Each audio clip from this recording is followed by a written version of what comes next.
Albanian Oda Podcast me Gjemi Agaj. Sonte me ne është Ramazan Këllezi, Zani mirë se erdhe në Albanian Oda Podcast. Mirë se u gjeta, ju falenderoj sinqerisht për ftesën, e vlerësoj pa mas, po përpara se të fillojmë atë bashkëbisedimin ton, kuriozitet, u rënqetha, më kujtuan ato këngët e Maja Krahut, Kreshnikët, kush e ka kompozuar muzikën? Faleminderit për këtë pyetje. Një shokë imi, regjisor, Durim Kryeziu, i cili ka qenë konsulent gjatë gjithë kohës, gjatë rrugtimit tonë për jetësimin e Odës, thotë bërë muzikë origjinale, dhe thotë kam një kompozitor, është një djalë i ri, Memli Kelmendi. Memli vjen nga Peja, e udhëhesh një kor shumë sukses në Kosovë, ka marrë shumë shpërblime gjitha në Evropë, po edhe jashtë saj, më duket ka qenë në Azi. Edhe marrë në telefon Memli, thonë kështu, Gjemi, mundon të apojmë këtë, i tregova logon, i tregova pa konceptin, që jam shumë i nxënë, po nuk mund me të njotha, për dy arsye. Para durimi, e dyta dha konceptin, tha e kuptoj ç'a kërkon. I dërgum në atë planin që i kem pasat, business plan, si më thonë, misionin e vizionin e këto. Edhe e dita saksi që duhet ta veriu e jugu të inkorporohen. Bravo, jo, unë nuk e njoh personalisht, po ju uroj suksese. Faleminderit Ramazan, shumë faleminderit. Një hapje dinjitoze. Shumë faleminderit. Zani si e? Qa bot? Po mirë, duhet me thënë. Duhet me thënë. Përsa shkojmë, punojmë, vim këtu në podcast. Po, mirë jemi. Familja si është, mirë? Mirë. Zan, unë do filloj nga fëmiria jote. Ti e din edhe që unë kam jetu në Kosovë, në atë kohë ne nuk e kem përjetu Shqipërinë. Si ka qenë fëmiria jote në atë kohë? Fëmiria jeme ka qenë... Ta do të regojmë sa vjeci e. No, nuk ka problem. Nuk ka parë problem. Edhe po i të regum. Fëmiria ime ka qenë një fëmiri shumë e bukur, arsyeja pse, sepse unë jam djali vetëm në 4 vajza. Dhe më thëmë, i matë edhe rëgjaj im, ishin 4 vajza, 2 babi dhe 2 rëgjaj, kështu që ardha ime ishte gëzimi madh, sepse do të rashëgoja mbi emrin e familjes, kështu që duke përfitu nga ky fakt, kam qenë gjithmonë më i përgdheluri, më i pacënuari, më i plotësuar në gjithçka doja. Ta shpjegoj pse kështu. Por kjo nuk do të thotë që unë nuk u ktheva mbrapsht prindërve të mi atë përkujdesje dhe këtë mbajtjen në këtë formë që ndryshe nga tjerët. Pasi bëra ato që donin ato, i bëra mirë në jetë dhe ato u ndan nga kjo botë me morën me vete atë shpërblimin e fëmisë, që është gjëja më e madhe për një prind. Shumë e vërtetë. Ka kohë që kam vdekur, po? Po, kanë vite. I kam humbur shumë të ri për fatkesisht. Edhe unë i kam humbur, e dia ndjejnë, që dy jem jetim. Shpresoj që ta kam bëu halal, si thonë. Ajo është më e rëndësishme. Zan, bota jote artistike, mënyra se të njohë dhe personalisht e di qarë, si frymon, si komunikon, pastaj vallet e tua, se si i konceptone, si i transmeton. Du muniste ato fillimet e para, kur fillove, si ka qenë rrugtimi, se e di kam dëgju, ma ke thënë, edhe ma herë që ke qenë për violin, ke studiuar violin. Ku ndodhi kjo, si ishte e nisje e... Është e vërtet, unë kam studiu 4 vite për violin, edhe kjo ndoshta më kanë ndihmu në të ardhmen, me profesionin e ri që zgjodha, koreografin, edhe për dëgjimin muzikor, për veshin që themin e artistët. Unë kam studiu 4 vjet, por qëlloj që shkolla jon, rastësia është mbreti i botës tonë, qëlloj që shkolla jon rinovohej, shkolla Kongresi Përmetit, një nga shkollat më me emër në Tiranë, edhe fillum ta bëjmë mësimin në Pallatin e Pionierëve. Mësimin artistik, domethënë violinën, lëndët artistike. Atje te kaloja për të shku në klasën e violinës, dëgjoja vallet Edhe një herë ndalova ke dera, edhe herën e dytë, herën e tretë futa në sallë, herën e katërt nuk shkova më në violin, derisa profesori im, Islam Petrela, ishte një burr shumë i mirë, e bëri probleme me prindrit, po s'kishte më kthim brapa, unë ngele atje dhe që nga ai moment ja kushtova jetën time kërcimit dhe vallëzimit. Tash kur thua pallati, si quaj? Pallati i pionierëve. Se unë nuk e di për dëgjuesit, sidomos jashtë Shqipërisë ose më me thonë jashtë Tiranës. Çka ka qenë pallati i pionierëve? Okej. Në Tiranë kishte një pallat, sot është pallati i Zogut, ka qenë i motrave të Zogut realisht, ndërtesa. Edhe ai u quajt pallati i pionierëve sepse fëmijët më të talentuar nga gjithë Tirana, se kishte në çdo njësi bashkiake kishte nga një pioneri. Domethënë ishin 10 të tilla, por fëmijët më talentuar shkonin i nështroreshin një konkursi dhe shkonin në pallatin e pionierëve. Pallati i pionierëve ka qenë një si ta them unë, ka nxjerr talente mjaft të spikatur që dhe sot respektohen dhe janë në krye të artit. Formon Tuin Vamulën, ai këngëtari Ardi Gjebreja, e plot tjerë tani nuk më vinë në mendje, por që ka i pallati pionierëve aty kanë zanat fillën. Ishte institucion që e avanconte, si me thonë, dhe i gjente talentet më të mirë për të vazhduar më vonë që të bëhen edhe artista, pak a shumë këtu ka qenë qëllimi. E vërtet, po puna pedagogët tanë ishin pedagog shumë të përkushtuar dhe me shumë nivel. Për shembull ishte profesor Robert Radoja, që merreshe me muzikën, e nuk kishte si të mos nxirrte artist të këtij rangu. Profesori im Abedin Metuli, i cili për vite punoi edhe nxori valltar që furnizuan gjithë trupat artistike, duke filluar nga Migjeni, kombinati i traktorëve që ishin në kohë, që ishin në atë kohë domethënë goxha me emër, por edhe në aktor kanë dalë plot nga pallati i pionierëve. Tash nga ty kjo ka qenë shkollë fillore, si të shkollë klasë të ulta. Klasë 4. Klasë 4. Klasa parë deri në 4 kam qenë. Po pastaj për shkollë të mesme, si ka qenë sistemi i shkollor? Ke vazhduar për shkollë të mesme të artit, apo... Po, edhe shkollën e mesme natyrisht në art, nuk e bëra dot në profesionin tim, por kam mbaruar për teori muzike.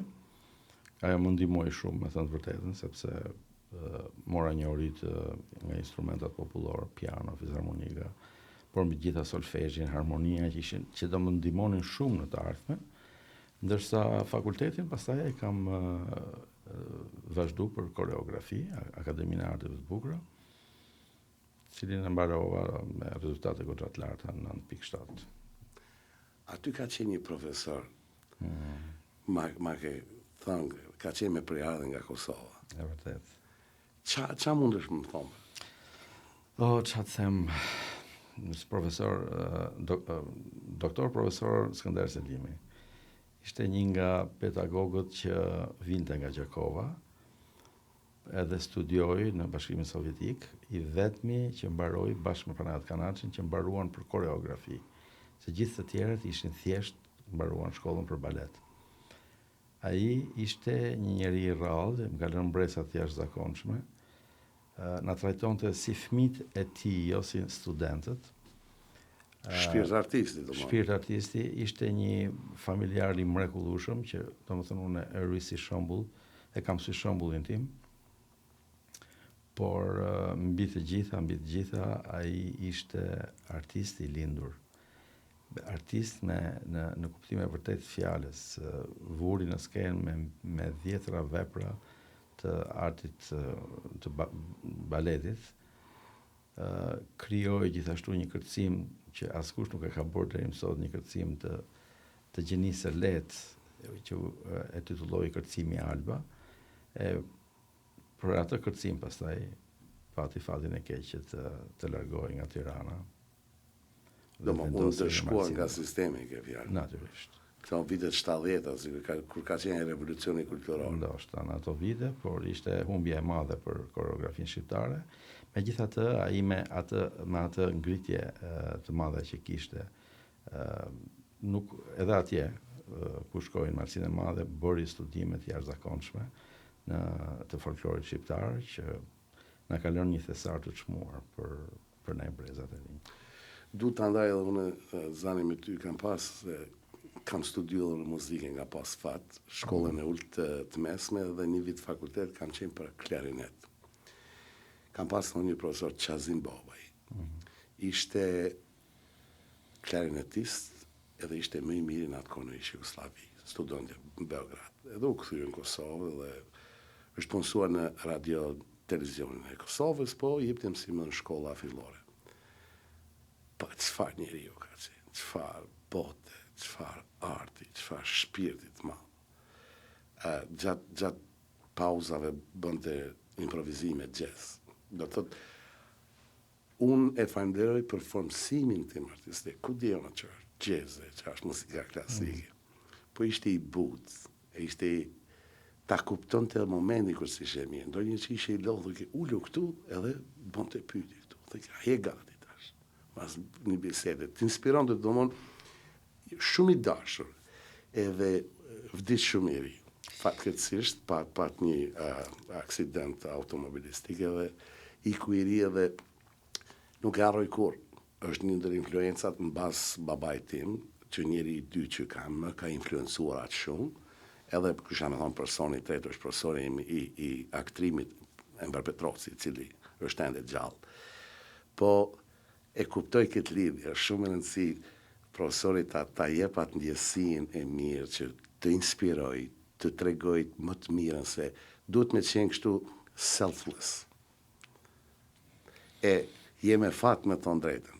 Ja, me fat, do më thënë, që në fillim e kisha menduar që po t'isha studenti i profesor Selimit, do isha i lumtur, dhe ashtu vërtet e erdhën punët që unë t'isha studenti ti. Fitova shumë, më dha zanatin, jam krenar për atë, sepse në çdo gjë që i bëj mbi baza profesionale, edhe kjo në fal të profesorit tim. Por me që dolëm tek lidhja ime me profesorin dhe për herë të parë me Kosovën, unë kam pas lidhje të ngushta me Kosovën, nuk e di pse, po jam shumë i lidhur me Kosovën. Kur kam vajt në Prishtinë për herë të parë para disa viteve, kam pas një emocion të papam, që fati ka deshë që të shëtis botën, Europën, e ku di unë, por në Prishtinë nuk isha qenë. Emocion i dyzuar, nuk e di nga vinte, nga buronte. Njerëz që të prisnin dhe psa po hapi gojën dhe e kuptonin që je shqiptari i Shqipërisë, mirë se ka ardhur bujro. Dhe më thënë, ca momente që më kanë ngel thellë në është njëjtë për ne, zani, kur shkojmë ne nga Kosova në Shqipëri, është si më thonë ajo molla ndaluar. Tash kuptohet, ka mundësi me lëvizja e lirë është në rregull dhe e ndërtuan në rrugën e kombit, po për gjeneratën time të ndën ka qenë mollë ndaluar. Ndoshta gjeneratët e reja nuk e kuptojnë këtë ndjesi, po ne ndëgjonim, si më thonë, nga lajmet në atë kohë kur isha i ri. Du me nda me ty një diçka, baba im, natën lexonte edhe kishte i tillë antenën lart atje dhe ndëgjonte këngëllabe. Aty unë i kam dëgjuar si fëmijë, natën. Dëgjonte Radio Tiranë. Kishte vendos një antenë speciale ku di kishte lidhur atje në tavan, që mos me ditë dhe natën e dëgjonte.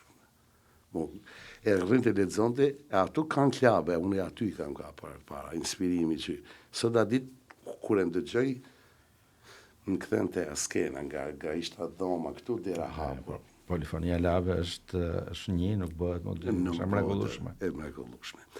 Mirë Zan, po nga aty përfundove fakultetin, hama na thuj si e takove Ledin. Sa ti du me dalë. Pyetje interesante. Okej, mbasi mbarova fakultetin, nuk më ka bërë. Si e martu shumë i ri, jo? Ja, nuk jam martu shumë i ri, po unë mbarova fakultetin, si thash, Akademinë e Arteve për koreografi dhe u emrova në shkollën e baletit. Mësues në vitin e parë dhe mbas vitit të parë u emrova drejtori i shkollës, detyrë që e mbajta për 8 vite. Gjatë kohës që edhe koha e filluan ndryshimet në Shqipëri, ishin të pashmangshme, unë filluan të bëjnë aktivitete të ndryshme, spektakle televizive, rreth fatit për 12 javë, 12 vallëzime pa një shtunë, ku di unë.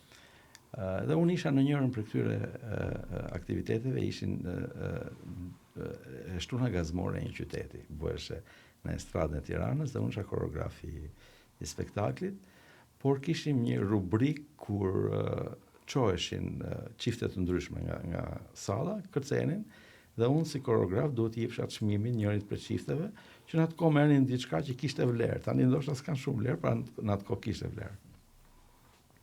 Ndërkohë që shfaqeshe se ishte live spektakli, motra ime e madhe, qëllon në një ambient familjar tek një mikesha vet, ku aty ishte dhe Ledi prezent. Dhe Ledi pa e ditë që Irma, ime motër, është motra ime, thot, sa më pëlqen ky djali, sa do kisha dëshirë që të martohesha me të. Sinqerisht.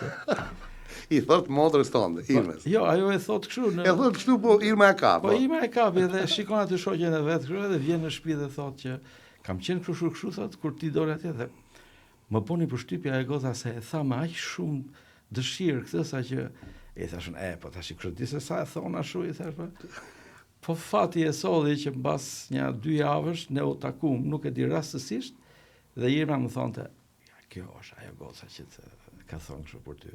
Dhe më thënë, që çudi e madhe, po ashtu ndodhi vërtet. Në momentin që e tha ndoshta u hapën qiejt. Je me fat, Leli është shumë zohë edhe e di që i keni 5.000, ju rujtë zoti fëmijët. U rritën ishin të vogla ato shqiponjat, u rritën në bon maja. Janë rritën, është e vërtet, unë jam një bashkëshort i lumtur, jam një baba i lumtur, thonë që mbrapa një burrit suksesshëm ose një gruaje, po ta thonë, është gjithmonë bashkëshorti ose bashkëshortja. Po, e vërtet është. Unë e falenderoj Ledin publikisht, e kam falenderuar gjithmonë sepse asnjëherë nuk më ka kriju më të voglin shqetësim apo të pengesë për të vazhduar aktivitetin që unë kam bërë, edhe kur kam qenë në shoqat, por edhe me shqiponjat e vogla që kam vite që punoj, por gjithmonë e kam pas në krah dhe më ka për krah, kështu që ishte për hajër ajo që u bë. Ajo është me rëndësi. Ramazan, na thuaj për kohën kur ke qenë Rom. Më intereson, ke qenë konsul i Republikës së Shqipërisë në Rom, në Itali. Si ishte ajo kohë për ti? Të them të vërtetën, ajo kohë është koha më e bukur e jetës time. Kam punu me njerëzit me shumë dashuri dhe me shumë sinqeritet dhe me ndeshmëri, shumë e rëndësishme. I kam shërby pa orar dhe merja kënaqësinë e falenderimeve edhe uratave që ato njerëz më jepnin. Por dhe këtu ka një lidhje me Kosovën, prap kam patur. Në atë kohë, për herë të parë, u hap ambasada e Republikës së Kosovës në Rom, dhe ne natyrisht që ishim të parët që jemi pritëm dhe ndihmuam sa të mundeshim, por unë në veçanti në detyrën e konsullit duhet të ndihmoja konsullin e ambasadës së Romës, ai në fakt që sekretari i parë nuk ishte konsull, po dikush duhet ta bënte atë punë, sepse në atë kohë nuk lejoheshin shqiptarët e Kosovës të kalonin nga Jugoslavia, por duheshe tani me hapjen e ambasadës të bëheshin dokumenta të Kosovës. Që të kalonin në Shqipëri dhe pastaj. Kështu që unë i kam dhënë atij zotërisë gjithë dokumentat e mundshme që për ta ndihmuar. Kam shku dhe personalisht atje dhe kemi shpenzuar shumë kohë bashkë në mënyrë që ai t'i bënte të gjithë gjërat ashtu siç duheshin, sepse përpara se të hapesha ambasada e Kosovës, unë kam ndihmuar shumë shtetas kosovar që me dhimi e them, po qëllonin që humnin jetën nga aksidentet në punë ose me makinë ose për arsye tjera, dhe unë i kam pajis me dokumenta për të kaluar nëpërmjet Shqipërisë, sepse e dije se sa e dhimbshme është edhe se si janë ligjet tona mortore.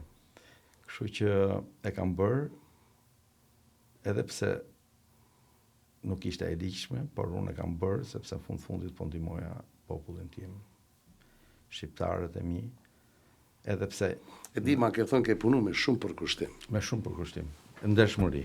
Po, ajo është shumë e rëndësi edhe Edhe Roma ka qenë e bukur në atë kohë, po më duket është ende është e bukur. Roma, së më harohet, vizitonim një nga kishat e mrekullueshme Santa Maria Maggiore në Rom, edhe një nga ato priftërin që takuam atje, na tha dy fjalë, Roma, dhe po ta lexosh nga mbrapa, del amor. Kështu që s'kam që them më tepër për Romën. Për dashuri. Qytet fantastik. I shoku im i Shkëlqim Bunjaku, aktor, vdes. Vdes për Romë. Edhe unë jam as atij ti ty. Të merr malli? Shumë. Po shkoj shpesh në Romën. Shkon shpesh. Sa herë shkoj në Shqipëri, unë ndaj në Romë. Kam miqtë e mi shqiptar, kam miqtë e mi italian që kaloj 2 ditë të mrekullueshme. Ka qenë 2 herë, ajo nuk kam mujtë më fut me pa Kolosseumi, po jam nga afër. Po ka shumë histori më bërë, po shumë. Roma është Fantastike. Ëndër. Atëherë unë do kaloj me një temë tjetër. Ke anë Kanada, i e kthyer, i e ardh. Kur erdhe për herë parë? Si ndodhi? Po, mbas atyre që ndodhen në Shqipëri, në 97-ën vendosëm që të vim në Kanada, kështu që aplikuam, edhe kemi ardhur me statusin e permanent resident, domethënë, në Kanada me miratimin e qeverisë kanadeze. Unë kam marrë në maj të vitit 2000. Disa muaj kemi jetuar në Montreal, pastaj vendosëm të vim në Toronto. Atëherë kishim 3 fëmijë. Më vonë pastaj menduam t'i bënim Wardës një modër, po Zoti desh na jepte 2 vajza, kështu që i dham 2 motra Wardës. Binjake. 2 binjake. Në vitin 2004, mbasi morëm letrat kanadeze dhe bëm pasaportat, menduam që gjërat në Shqipëri kanë ndryshuar.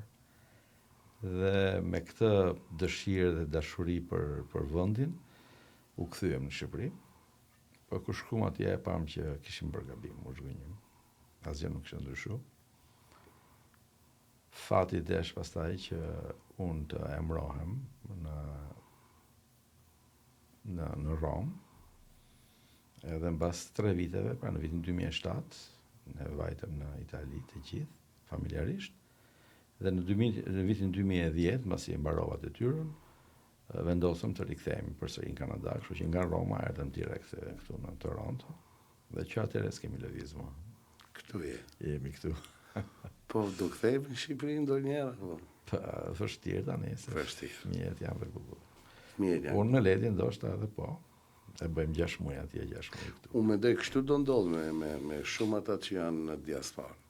Problemi më madh, kanë fëmijët këtu, edhe kanë vështirë të kthehen, po do jenë një këmbë atje, një këmbë këtu. Në për brezin tonë besoj. Për Brezi janë, se për fëmijët nuk besoj se. Jo, ata fëmijët që janë lindur jashtë është shumë probleme me kërku nga ta më shumë, sepse nuk kanë lidhje emocionale shumë me vendin, sepse ti di ne mundohemi spaku fëmijëve tanë, më thonë Shqipëria, Kosova, Shiko, Xhemi, në shtëpinë time flitet shqip një herë. Gjithë flasin, të gjithë fëmijët flasin shqip, të gjithë fëmijët e shkruajnë shqipen, e lexojnë, unë jam i lumtur për këtë. Plus pastaj detyra ime që pothuajse të gjithë të kujtohet kur bëm atëherë atë koncertin 100 vjetorit. Po, 100 vjetorit. Dioni këndoi himnin e Flamurit, Warda prezantoi. Vajzat kanë qenë të gjitha në grupin tim shqiptarët e vogla, kërcejnë vallet popullore më mirë se sa të rinjt në Shqipëri. Domethënë, asnjëherë nuk i ka mungu ose nuk i është mohuar ndjenja kombëtare, absolutisht. Përkundrazi, me shumë dëshirë dhe ato e duan shumë, edhe Shqipërinë e duan, edhe më gëzon fakti se kur vjen puna për pushime, thonë ku do ikim, jo, shkojmë një herë në Shqipëri, pastaj shkojmë atje. Domethënë kjo më pëlqen shumë. Por e kuptoj që për të kthyer në Shqipëri për të jetuar është e vështirë sepse ndryshon mënyra e jetesës, këtu është komplet ndryshe. Ne i dim këto, kështu që. Unë vuaj më kthy me tuat. Unë vuaj, po shpresoj që do bëhet, nuk e di. Ramazan, ai 100 vjetori ishte një koncert fantastik. Shumë i bukur. Bile Ervini, Ervin Meço ishte regjisori i spektaklit. Ervini ka bën një punë të mrekullueshme. Ashtu siç e bën gjithmonë, po atje ishte hera e parë që ashtu bile më kujtohet një detaj artistik që gjeti shumë të bukur. Marigon duke qep flamurin kombëtar, edhe me një pistolet që e ndriçonte, ashtu filloi koncerti, e kam në kokë, shumë emocionues. E kam akoma atë flamurin, ashtu siç e kemi me Gjergjef, e ruaj. Ishte koncert u qumë kam gjithë komuniteti, gjithë artistat, ta festojmë 100 vjetorin e pavarësisë në vitin këtu 2012. Ti e hape i pari, ti Po. ishe speakeri Po, që e hape Çelës i parin me shumë dinjitet edhe artist, ashtu siç je. faleminderit Ramazan, ato na duan, ato i duan komunitetit. Zan, shqiponjat e vogla. Shqiponjat e vogla, cilat u rritën, e fluturuan, u bën shqiponjat ma. Ma trego fillimin e shqiponjat e vogla. Grupi Vallëve, për ata që se din. Si që thash, rastësia mbreti botës, tregova disa raste se si kalova nga violina në atje, se si u fejova me ledin, edhe këtu rastësia, në kohën që punoja në ambasadë, merresha përveç tirave me vizat që për trupin diplomatik që shkonte në vende të ndryshme. Në rastin konkret, ishte zonja Petoshani, Ele, që duhet vinte në Kanada dhe mua më erdhën dokumentat A e vinte si ambasador? si ambasadore. E Shqipërisë? E Shqipërisë në Kanada, po duhet mberte vizën kanadeze që të shkonte, se ne pasaportat tona, plus që duhesh e vizë diplomatike Diplomatik. për të përfituar gjitha ato që përfitojnë diplomatët. Kështu që më desh që brenda 2 ditëve të komunikoja me konsullin e ambasadës kanadeze, ishte nga Montreali, e je ditë që unë i kam dokumentat kanadeze dhe më konsideron një çik si të tyret. Edhe i thash, jemi në këtë situatë, zoja ambasadore duhet paraqitet për shumë shpejt atje. U bë një, do më thënë, ndodhi një çudi, ai e bëri, edhe unë E bëri shpejt. e bëri brenda ditës. Shumë e çuditshme, ja dërgova dokumentat në mëngjes, nga ora 9, në orën 12 më ka bërë telefon dhe tha hajde merri se i kemi gati. Kështu që ndërkohë zonja Petoshati rritet gjithkohë në telefon edhe çfarë po bëhet, ka një shpresë ku di unë. Dhe kur i thash në orën 1 të drekës ka qenë që Elida e mora vizën, e kam këtu, asë nuk i besoheshe. Fati një nga diplomatët që punon në ambasadë Athenat shkonte në Shqipëri, kështu që pasaporta shkoi e sigurt. Dhe tani ç'lidhje ka kjo? Lidhje ka kjo sepse më vjen një telefonat në vitin 2011, që sapo kisha ardhur, disa muaj kisha, fillimi i 2011. Kur u ktheve për herën e dytë. Kur u ktheva për herën e dytë nga Roma. Nga Roma këtu, po. Dhe nuk e di se kush më foli, po më thanë zoti Këllezi, po i thash unë, zonja Petoshati, ambasadorja e re, vjen të takoj komunitetin për herë të parë në Toronto, dhe ndërmjet tjerash ka kërkuar që nëse keni mundësi të vini dhe ju të takoni. Dhe unë si mikeshën time, se kemi punu bashkë, kolege, tash patjetër që do vim, jep një adresën. Edhe kështu ndodhi, vajta atje, nuk i njihja njerëzit, me thënë vërtetën, se unë sapo kisha ardhur nga Roma. Vetëm më kapi syu Elidën, edhe ajo më pa për i herë, u takuam, bizeduam. Dikush aty thotë që, sot kemi një antarin më të ri të shoqatës, zotin Këllezi, i cili është dhe koreograf, artist, që të na hapi një grup vallesh për fëmijët tanë.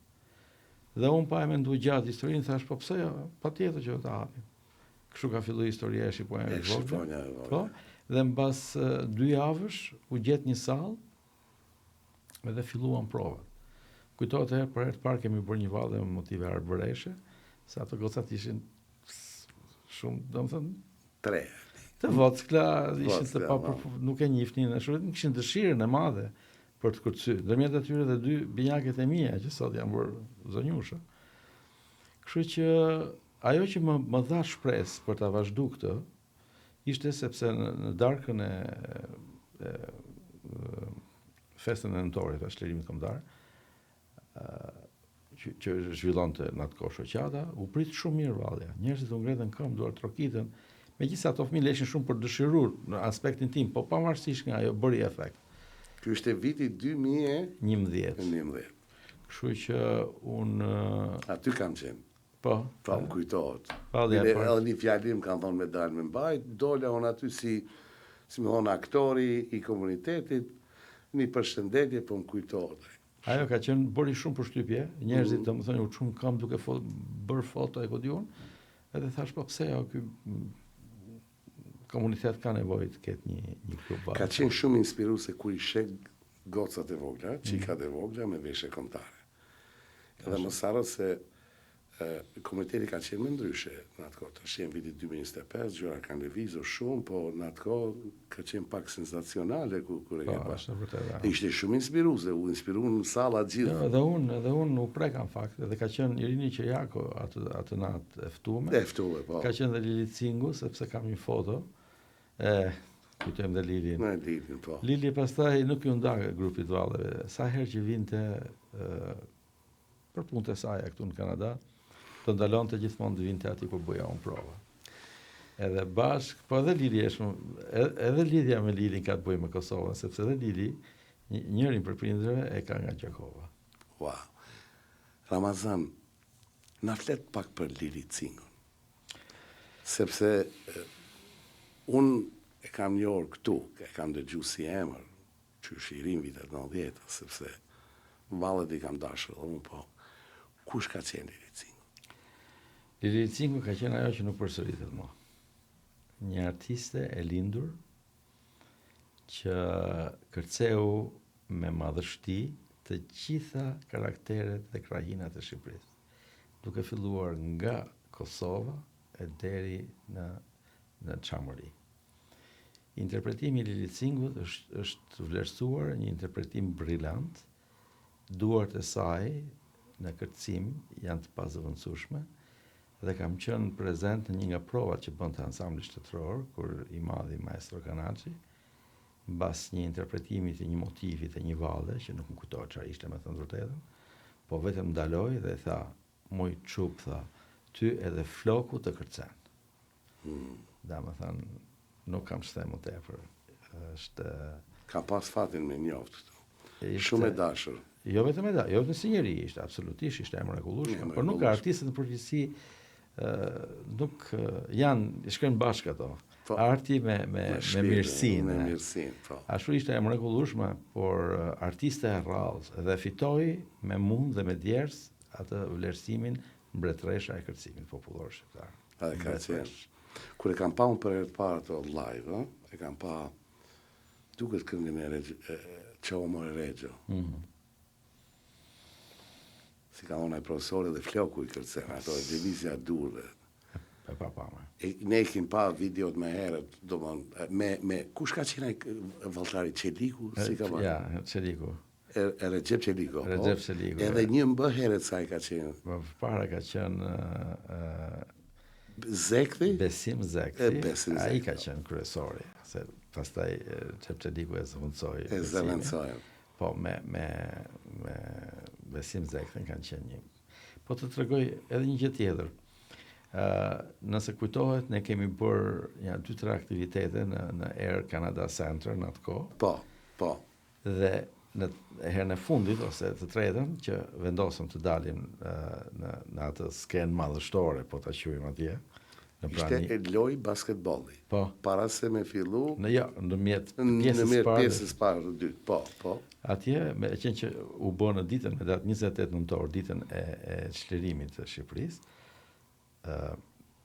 ne bëm një performancë atje, ku mori pjesë, edhe ishte Lili në atë kohë në Toronto, dhe më them Lili, a mund dalë shkërcesh me gocat? Patjetër, më thotë, më do dalë.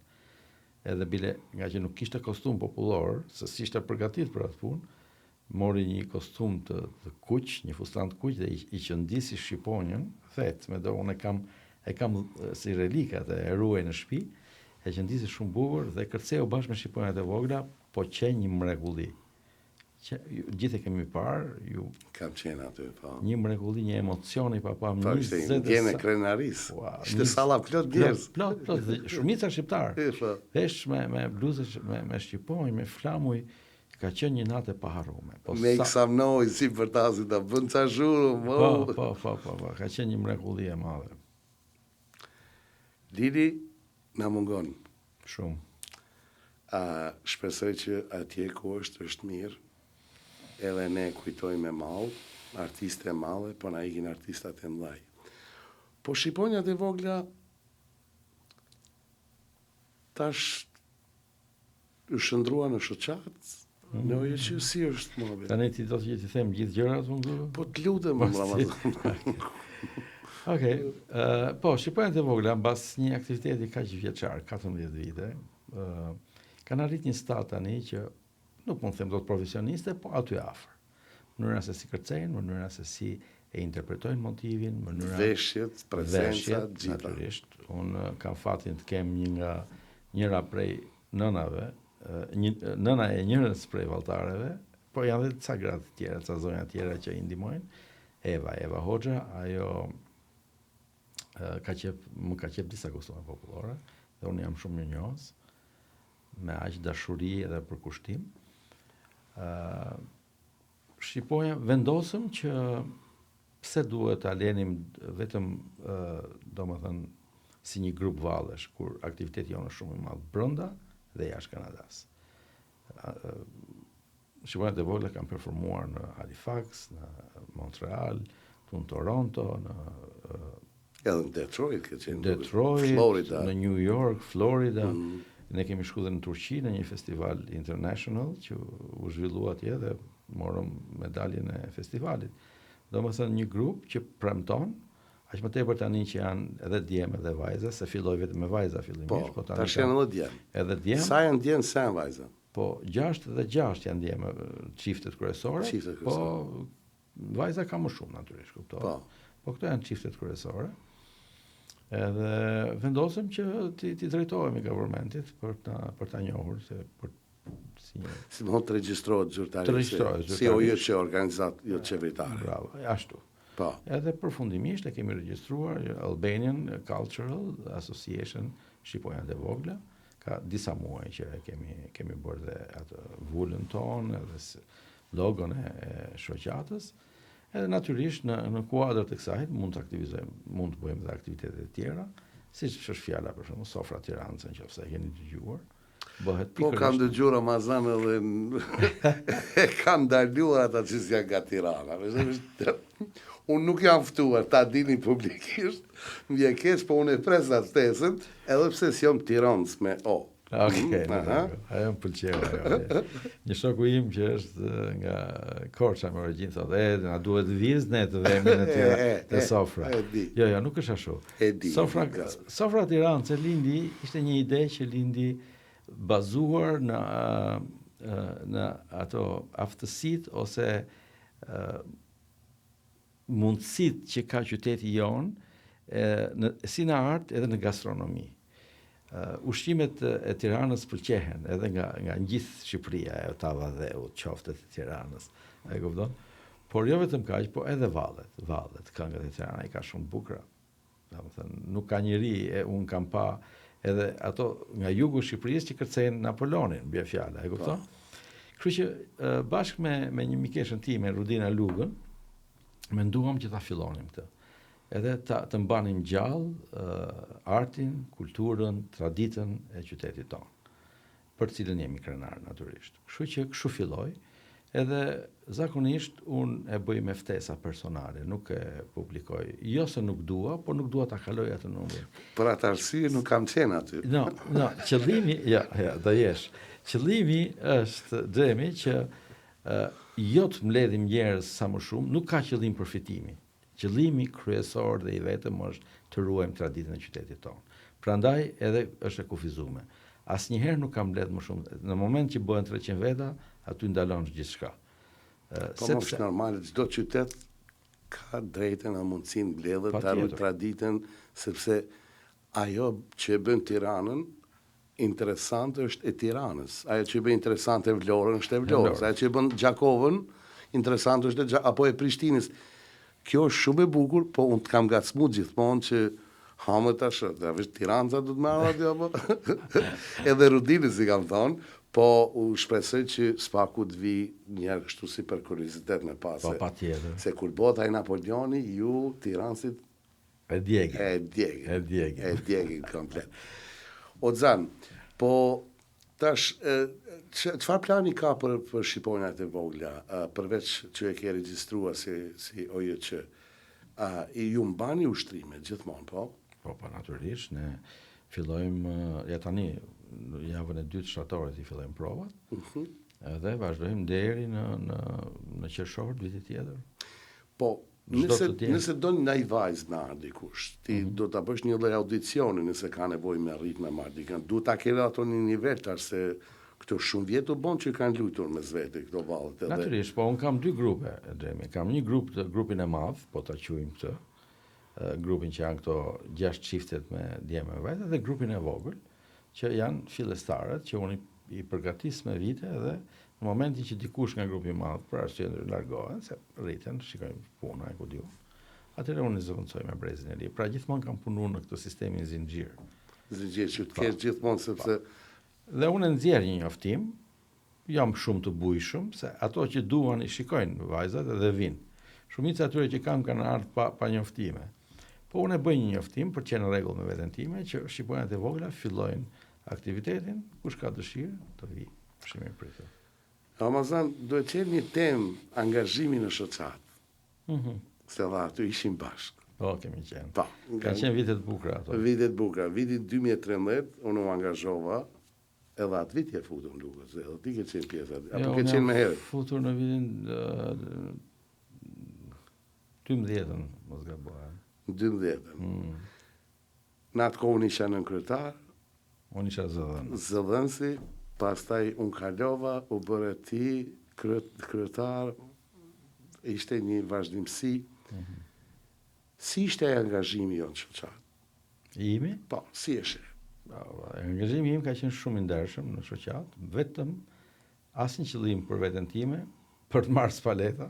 Ja. Po thjesht për të shërbyer komunitetit me shumë dëshirë edhe me ndershmëri. Ty të kujtohet ndoshta kur unë çdo të shtunë, çdo të diel, të shtunën I bënim prova. Çdo të shtunë unë bëja prova me fëmijët dhe dielën isha në shoqat në mbledhje për diskutuar probleme të ndryshme. Kishim aktivitet të madh. Ka arrit në kohën që bënim punonim aq shumë për të kaluar atë ligjin e trashëgimisë shqiptare, kemi bërë 5 dhe 6 aktivitete në muaj. Dhe aktivitetet të rëndësishme që I bënim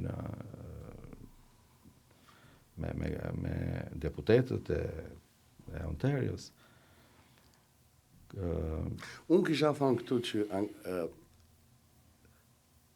përveç angazhimit që kuptohet edhe unë isha aty për 2 vite, që ka qenë I vlefshëm, po unë personalisht e vlerësoj shumë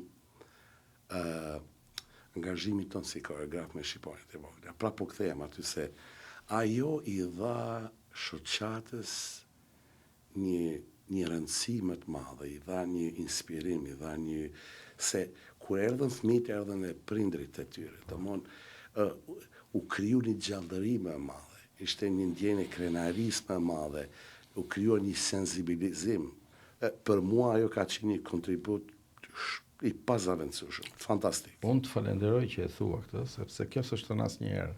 Nga gjithë ato. Duhet me thonë se është shumë e rëndësishme thonë gjëra trotë si janë. Është shumë e vërtetë. Kjo që thua ti është e vërtetë, sepse ashtu ishte. Sepse fëmijët erdhën dhe unë ja atashova grupin tim shoqatës. Nuk thësha më grupi shqiponjat e vogla e Ramazanit, por grupi I shoqatës. Po, ka qenë grup ashtu. Dhe I kam bërë atyre fëmijëve mësim dhe I kam valle, kuptohet, se çfarë tjetër, free, në mënyrë vullnetare, sepse duke qenë pjesë e shoqatës, unë nuk mundesha dot të bëja ndryshe për një njerëz të ndershëm që vinte në shoqat jo për përfitime personale, por për të ruajtur kulturën e traditat. Kjo ishte një nga pikësynimet e shoqatës, ruajtja e kulturës e traditat. Pra, ardha e shqiponjave të vogla që se mbrapa shqiponjave vinin dhe prindrit, vinin të gjithë dhe kriju një energji e re Ramazan. Natyrisht, isha aty e kam pa unë dhe ajo ka qenë diçka shumë e rëndësishme, një aspekt I rëndësishëm. Ti nuk mund ta mendosh dot se sa e rëndësishme ishte prezenca e shqiponjave të vogla për në kalimin e ligjit, që nuk është thënë kurrë, është anashkaluar, sepse I marrin në vend paletat njerëz të tjerë. Shqiponjat e vogla kanë qenë prezent në çdo aktivitet që është bërë në parlamentin e Ontarios, deri të ftuara në parlament. Ditën që zonja Laura Albanese lexoj propozimin, kanë qenë atje. Pra prezenca atyre me kostumet shumë ngjyrshme, me vallet e ndryshme, unë kam bërë dhe sfilat me kostume. Ato deputet kanë ardhur kanë kërcy me ne në sallë atje. Ke bërë dhe kërcim një valle Arbreshe, nëse s'gaboj. Po, natyrisht. Do me thënë, impakti që shqiptarët e vogla kanë dhënë gjatë kohës që bizedoheshe dhe debatoheshe për ligjin, për ta njohur muajin nëntor si muaj i trashëgimisë shqiptare, është i pakrahasueshëm. Asnjëherë nuk është thënë. Na thua për shtëpinë e shqiptarit. Aty ka qenë një angazhim shtesë që është bërë që formohet, kur them shtëpia e shqiptarit, është si aneks i shoqatës. Ka qenë i shoqatës, vetëm. Vetëm i shoqatës. Mbasi përfundua me sukses të kalimin e ligjit dhe miratimin. Ligji për trashëgimin në dhjetor të 2016. 2016, po. Ne morëm vendimin të entuziazmuar nga ajo arritje e madhe që bëm, që në datën 1 tetor të 2017-s ne kemi prezantuar hapjen e këtij projekti tjetër të madh për shoqatën Shtëpia e Shqiptarit.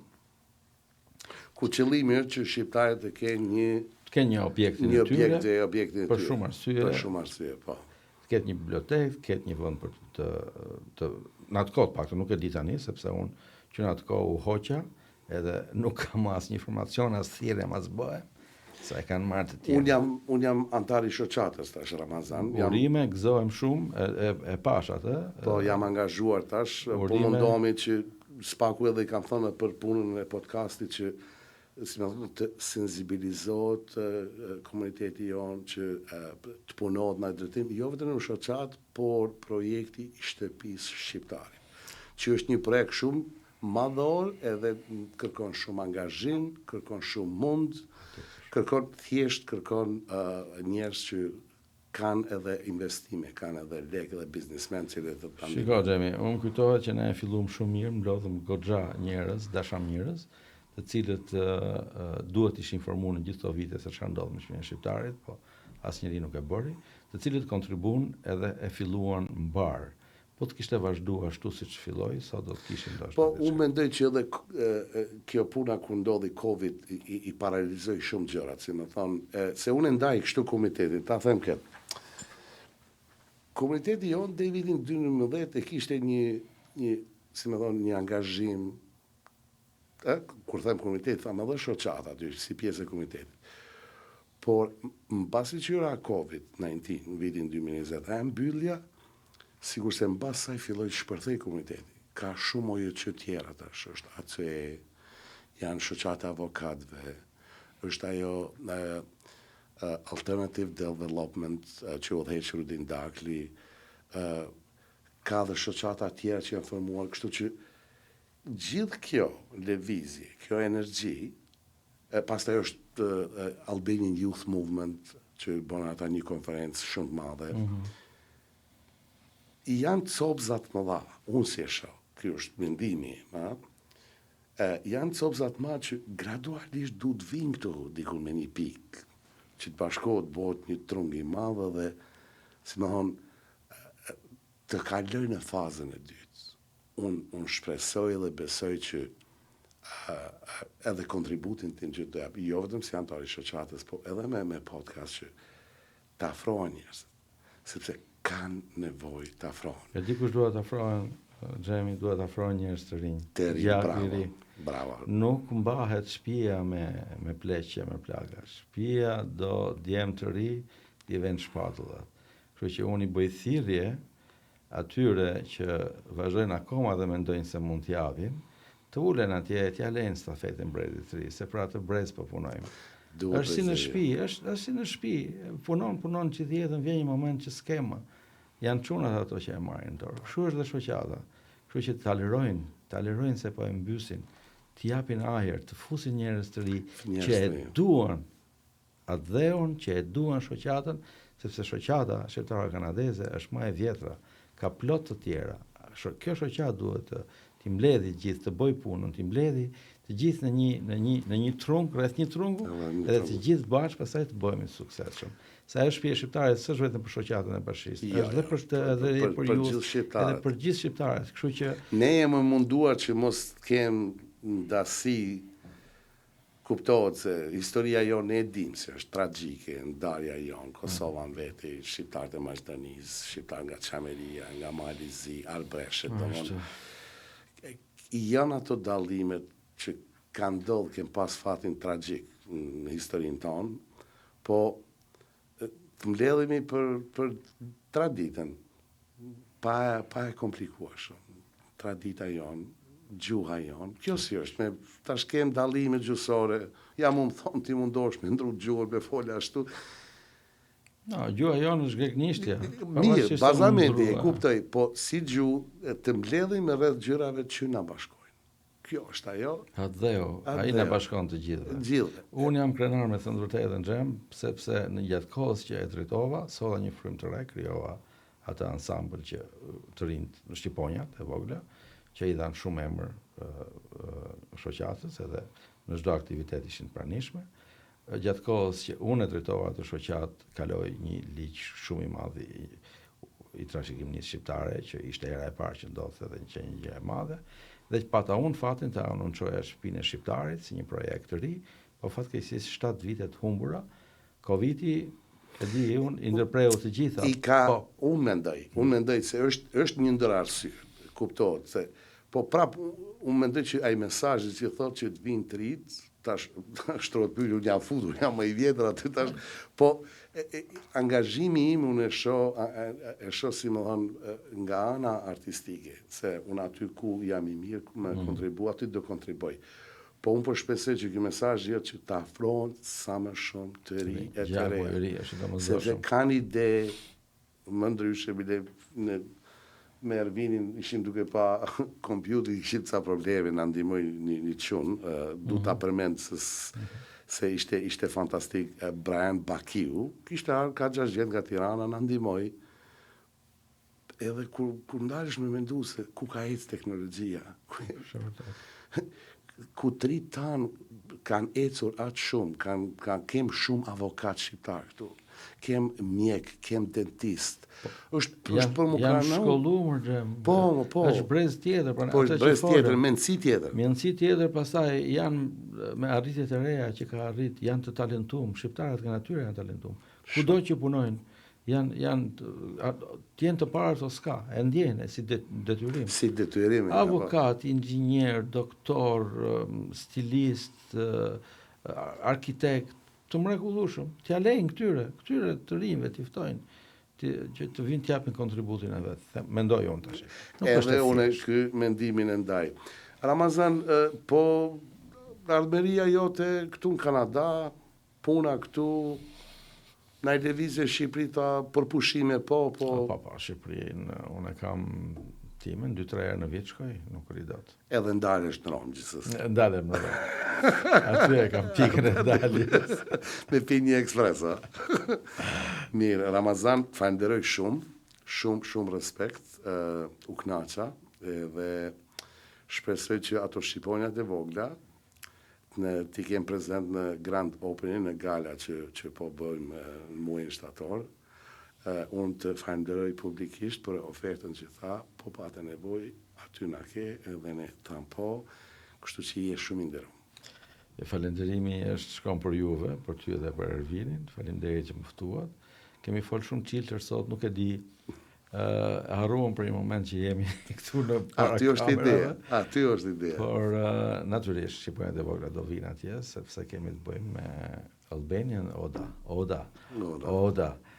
Fjala Oda tani, se shumë e bukur, e nisëm atë muzikën që është kur e vepër. Çfarë kuptimi ka në Shifra Ramazan? Në Kosovë, çfarë kuptimi, si e përdori? Kosovë si e kam thonë, se më kanë thonë që vjen nga turqishtja, nga persishtja, Irani, këto. Ne kemi qenë 600 vjetë së në pjesë asaj botës lindore. Tash në Kosovë përzitojnë Oda burrave. Kanë arë musafirët, që kanë qenë musafirë më të rëndë, për shemë burët, janë shku atje. po mundet me qenë edhe në një kult madhe ka edhe oda tjera ku përdoret oda e gjumit këto. Po te ne ka qenë kjo oda e burrave. Tash këtu nuk do të vinë veç burra se ne në vitin 2025 oda është transformuar. Unë do të thoja këtë. Është dhoma pak a shumë e mikpritjes. Bravo. Ne. Në Shqipëri, Oda, një pedagogja ime, Andromaqi Gjergji, ishte një grua shumë fisnike edhe doktoresh, merreshin me folklorin shqiptar në Institutin e Folklorit, dhe unë pata fatin ta kem pedagoge. E ka komentuar një herë fjalën këtë Odën. Vërtet Oda vjen nga, nuk është shqiptare, se Shqip është dhoma, por Oda në Shqipëri ka kuptimin e miqve, Oda e miqve, që është gjë e madhe. Kështu që edhe unë sapo e dëgjova Albanian Oda podcast, më tingëlloi shumë bukur, ashtu si dhe muzika. Ju uroj suksese pafund. Jeni të mrekullueshëm. Shumë faleminderit Ramazan. Respekt. Atë.